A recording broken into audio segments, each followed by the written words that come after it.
Terima kasih banyak-banyak. Besok baru Aduh. betul. Besok baru betul-betul punya. Dia prank. Jadi prank dulu.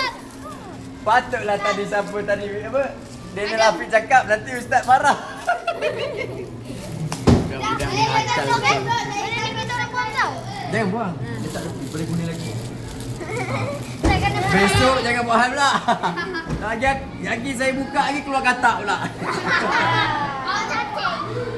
Kalau keluar katak nanti kalau macam Najlah saya